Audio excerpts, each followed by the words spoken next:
কাছে মানুষেরা বেঈমান ও শাস্তি হয়, ঠিক কিনা বলেন?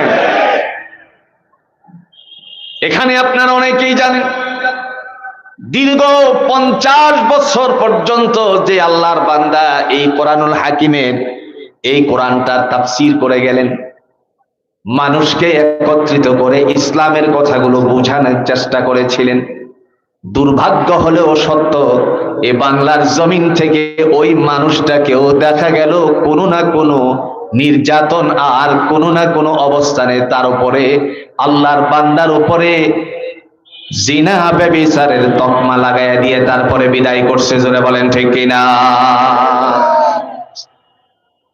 সেদিনের কথা আপনাদের মনে আছে, যাকে সাক্ষী হিসাবে তারা নিয়োগ দিয়েছিল সেই সাক্ষীকে গুম করেছিল।